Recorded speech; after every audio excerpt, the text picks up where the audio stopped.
Welcome, Erika. Thank you so much for your time. Thank you, Aditi, for calling me here. Okay, so first off, many congratulations to you for finishing the Comrades Marathon. And it's a huge deal. You've been covered across newspapers in the country. How do you feel? Overwhelmed actually, but I don't think it's been what, 2 weeks, almost 2 weeks now, and I don't think it's still sinking in that I've finished the race. All right. So to start off with, like many others must have already asked you, and but share your experiences with us. How did you start running? I started running in 2016, early 2016, yes. Honestly, started running to lose a little bit of weight, not a little bit, a lot. I would have lost about 15 kilos now, total. But yeah, so when I started off as, I had some app on my phone which tells you 1 minute run, 1 minute walk, something like that. And when did Comrades Marathon come into the picture? I actually heard about it in 2016 only. One of my friends told me what this Comrades Marathon is about, but that time definitely it was not on the plate. I think after pregnancy, when I started training with my coach, that's the time when both of us decided that will be my next goal race. Okay. And how long was your training period for? When did you start training for Comrades? For Comrades particularly, I would say 1.5 years was my total training time. Can you tell us a little bit more about how your training was scheduled? What are the requirements for Comrades? How did you plan that? So for Comrades Marathon, you need to have a qualifying time, which is a full marathon of less than 4 hours and 50 minutes. I had to find a qualifying race, but before that, 2 years because of COVID, Comrades Marathon did not happen. They cancelled it. There was a virtual last year.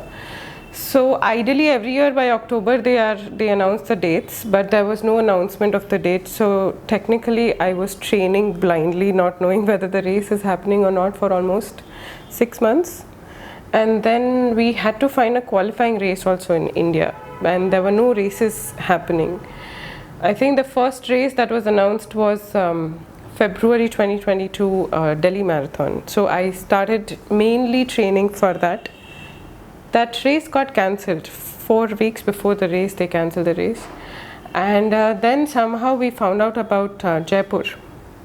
So Jaipur Marathon became my qualifying race, where I finished it in 4 hours and 28 minutes. Okay. And that's after that the Comrades registration started in April for the August race. So, in terms of your training, a little more about how you trained for it. What did you employ a coach, and how did you train with the coach, and what do you believe is the significance or importance of a coach?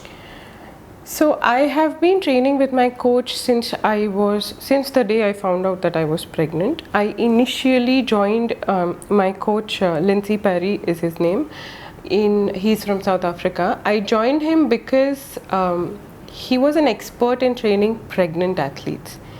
Even though I'm a gynecologist, I wanted to do this scientifically, and hence that's when I started training with him. I trained with him through pregnancy, postpartum, breastfeeding, all of that, and post that, between us we decided that I wanted to do the Comrades Marathon. So that's how I started. But definitely having a coach is so important, because I think it gives some structure to your training.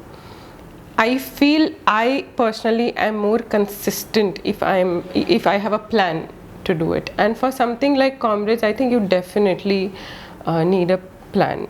There is a lot of misconception about the Comrades Marathon, that you have to run 100 kilometers, 200 kilometers a week, otherwise you cannot do it. You have to run 5 days, 6 days. Honestly, I have run 4 days a week, which is very doable. My average mileage was just about 55 to 60 kilometers a week, which also I thought is very doable. So there was this conversation with my coach where I said that, everybody's running 100 kilometers, 200. I don't think I can do that. Do I need that? And he told me something that really gave me confidence, is that there are different training programs for Comrades depending on how fast you want to finish it. If I say I want to finish Comrades in 8 hours or 9 hours, then yes, I have to put in that sort of a mileage or timing. But for me, when I just wanted to do the race. I wanted to do the race, I wanted to finish it, I wanted to finish strong. There was no time goal for me. So this is what was the minimum requirement, and I thought this is something that is very doable. 4 runs a week was something which most of us anyway do it. So I felt that it was pretty doable. So a little more about your training plan. How many long runs did you do, and what were the typical distances for your long runs, and what were the terrains that you trained on? So being in a city like Chennai, it's definitely difficult to find hilly terrain, because Comrades has an average elevation of about 1300 to 1400 meters. So I did 2 big long runs. They were 43 and 55 kilometers, and both of them I traveled to Yercaud and I did it there. I had a bunch of people from my running group who came with me, supported me running different distances with me. And that's where I did. Rest of all the long runs I have done pretty much in Chennai. And in Chennai, the only elevation you have is running up and down the flyovers. So that's something that I did here.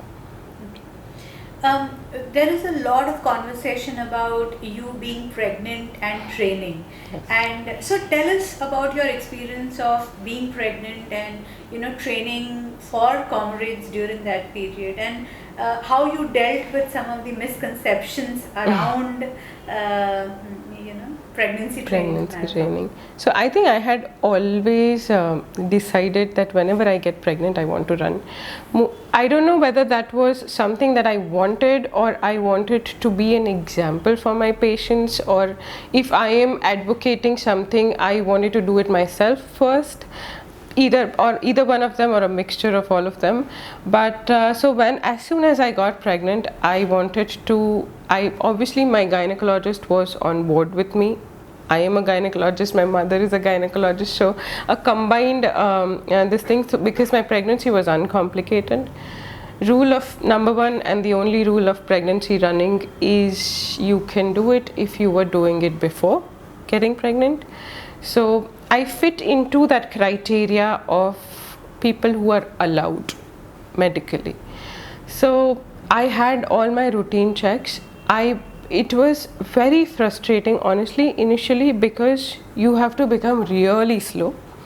Your entire training becomes lots of walk breaks. You are running hardly for 3-4 kilometers. You have to have a constant check on your heart rate. So yes, it was a little bit difficult, but I think I was too determined to do it, and I did it till the day I delivered. 7 months into pregnancy, I did a 10K race, and 8th month is when COVID lockdown happened. I have about 150 meter pathway outside my house. I continued running there. 39 weeks I did a 6K, and next day I delivered. Super. But yeah, I think there are so many advantages of running in pregnancy if you are allowed to. Less chances of gestational diabetes, less chances of hypertension, less chances of putting on too much of weight during pregnancy, and most importantly, highest chance of having a normal delivery, which I think which was more important for me to get back. I mean, I don't think I realized the importance of running during pregnancy till I saw how fast I was back on my feet after delivery. I think that was more important, about getting back on your feet. 3rd day or 4th day I was walking back. So yeah. You spoke about training on Chennai roads. So you must have run during days and during late hours and early mornings. How was your experience? Or rather, let me put it this way: how safe is Chennai for women to run? So I won't lie here, I have had some really bad eve teasing incidents, and I don't think I would put it as running in the night or running in the day, or I don't think it has, personally I don't think it has any relation to it, because I've run at 8 p.m, I've run at 3 a.m, I have run at 12 p.m in Chennai, and I mean it happens, but I think that's where community, group support, people running with you at odd hours, I think that's where all that helps. And what kind of support are we talking about here? What was the training support that you received? Training support in terms of my running group, definitely there are people who have gotten up at 3 o'clock and run with me, just so that I don't have to run alone.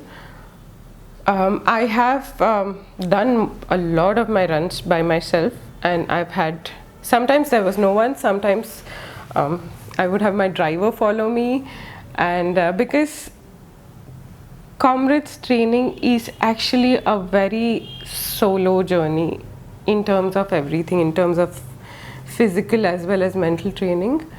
And yes, definitely, I think my biggest support was my nanny who took care of my 2-year-old child.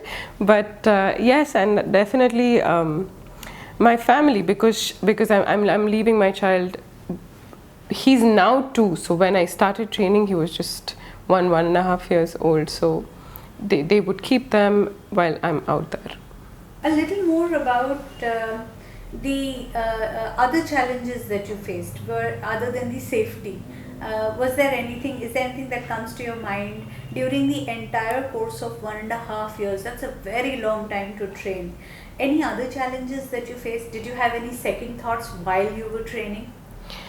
Yes, many times, because I honestly, before I had my child, I was very consistent. If I'm told to do 4 days a week, exactly that day I have to do that many kilometers. I was like that. But now so much of my training depends on how my child Arjun, I would say, Arjun has slept in the night. Everything, my entire training depends on his sleep rather than mine.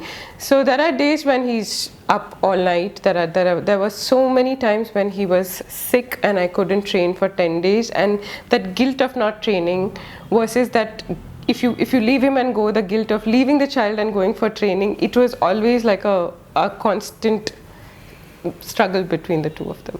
What about your training do you believe helped you the most during your 11 hours 45 minutes of run? I think all my solo long runs.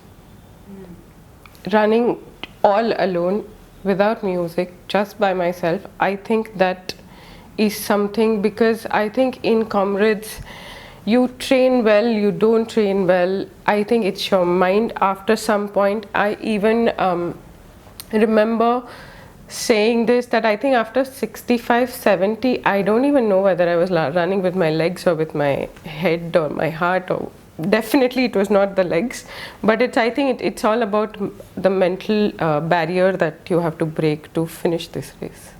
Right. Now let's get a little bit into the race itself. So did you feel any jitters at the start line? Oh, I was shivering. I think I couldn't sleep. I don't think I slept the earlier night also. I think from 2 o'clock is my alarm on, is I'm getting up. During the whole, I mean, if you see the Comrades Marathon start line videos or music, there's a whole ritual that is followed. There are songs that come every year, the same song every year, the same way the race has started, and I used to listen to it. There are fellow comrade runners in Chennai who've done the race before, and they used to tell me that start listening to it 4 weeks before the race, it will put you in the zone. 100 times I would have heard it, but when I was standing there, it was next level jitters, butterflies, elephants in the stomach, I don't know.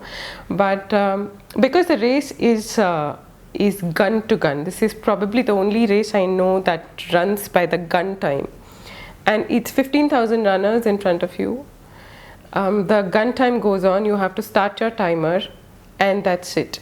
You are just stationary, you're standing there. The race has started, you're standing there. You can far away see some heads popping and moving, but you're still stationary. It took me about 6.5 minutes to reach the start point itself. So that put me in a little bit of an anxiety state, but my coach had warned me about it, so that don't get stressed, this will happen. That helped. Okay, all right. What about some of your fellow runners who ran with you, who were there with you at the start line? So I had, we had a lot of people from Chennai, about 6 runners from Chennai. Ilango, Rose, Shrikant, Venkateshan and Satishil and me. 6 of us were there from Chennai. I couldn't find them at the start line. I had a few friends from Bombay also, Shiv and Nitin. They were there at the start line. So I think it was just so crowded. I think even the people who were there with me, within a matter of 30 seconds or 1 minute, everybody around me was a stranger, because I don't know where everybody went, what happened. I think everybody runs their own race. But yes, we had a big gang from Chennai itself. How did you prepare in terms of your food and nutrition during the training and for the during that 12-hour race itself? So yes, I did follow a very structured nutrition plan given by my coach, and because I've been doing this for a couple of years, I think over time you know the balance of that protein or carbohydrate that you have to eat.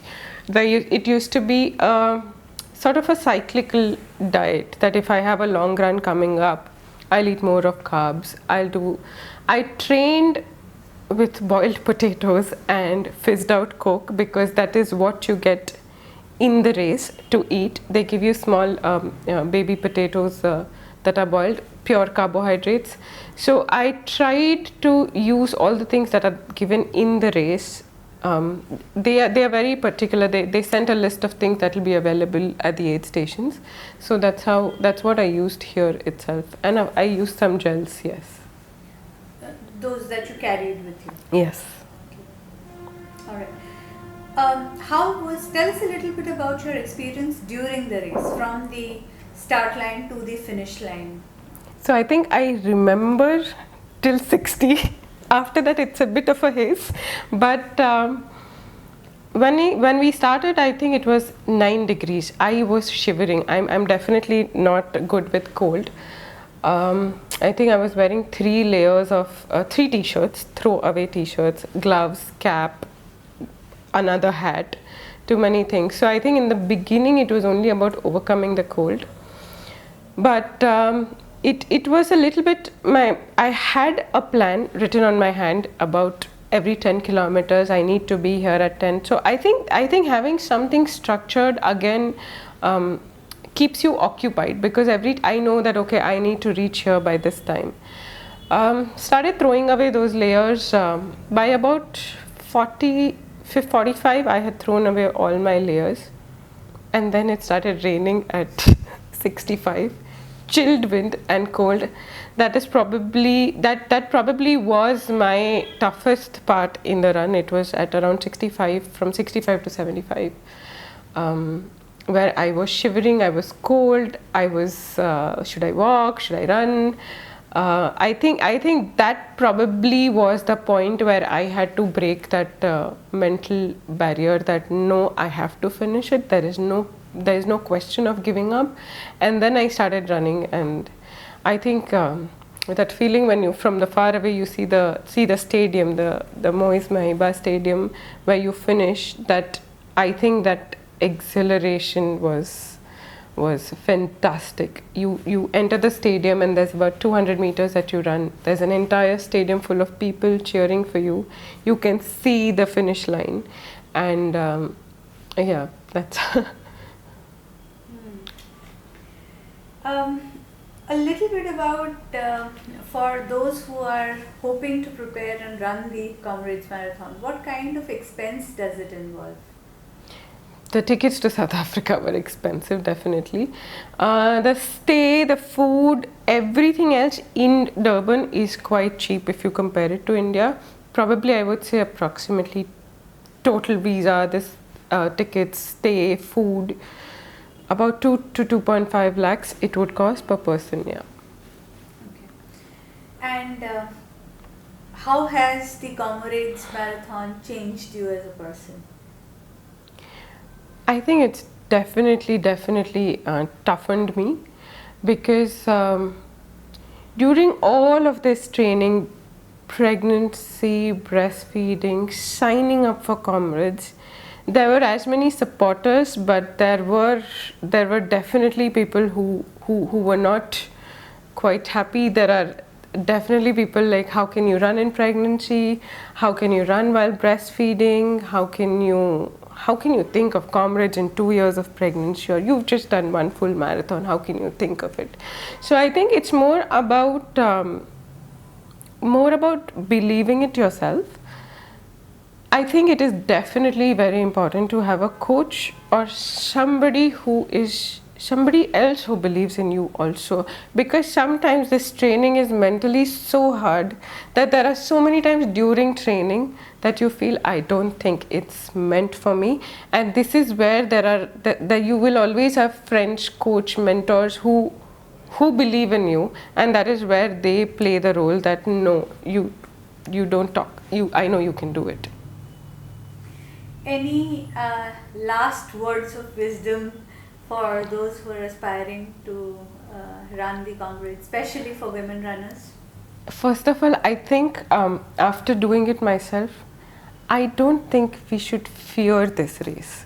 I think there's a lot of fear around Comrades Marathon, that the training is vigorous and you cannot do anything else. And I work 9 to 6. I have a 2-year-old. It is not that hard, but you definitely have to be consistent. You have to find the time. You have to stop with the excuses, but it's definitely doable. That's the whole reason why I would want to say that it's a 60-kilometer mileage. It's a 4 days a week run, and honestly, I didn't do 4 days a week. I would end up doing 3 days a week most of the times. Strength training, and I think it's very doable. You just have to put your mind and your heart into it. All right.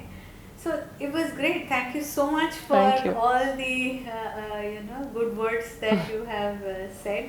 And I hope that a lot of women runners, not just from Chennai but from across India, will look forward to running big ultras inspired by you. Definitely. All the best. Thank you so much, Erika. And so the last question, what is it that you're going to be doing now? I was hoping I don't have to answer this, but so yesterday, 2 days back, I had a call with my coach, because for me, my vision was only till Comrades. So till now, everybody was asking me what next, and I would say, I don't know. I mean, I just thought till here. And then when my coach asks me, so Erika, the next path is, are we doing it again or are we not doing it again? And I think my answer was, I'm doing it again. So yeah, next Comrades. So it's Comrades again. Yes. Okay. Excellent. Thank you so much for your time, and all the best to you. Thank you so much. Thank you.